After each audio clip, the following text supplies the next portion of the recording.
जीतेंगे मुर्दाबाद जिंदाबाद હવે મુર્દાબાદ જિંદાબાદ કરવાનું થતું નથી।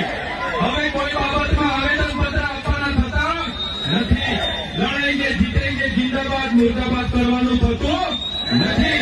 જ્યારે પણ આદિવાસીઓ સાથે અન્યાય થશે, અત્યાચાર થશે, આદિવાસીના હક અધિકાર માટે પહોંચવી લેવા માટે હવે આપણે બધા તૈયાર થઈ જવું પડશે।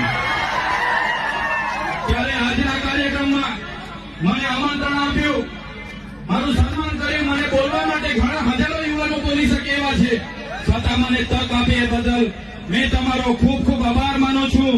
અહીંયા ઉપસ્થિત આદિવાસી સમાજના તમામ સરપંચો, તમામ તાલુકા સભ્ય, જિલ્લા સભ્ય, પક્ષ પાર્ટીના જેટલા પણ આગેવાનો અહીંયા પધારેલા હોય, એ ભાજપના હોય, કોંગ્રેસના હોય, આપના હોય કે બાપના હોય કે બીડીપીના હોય, બધાને મારા જોહાર।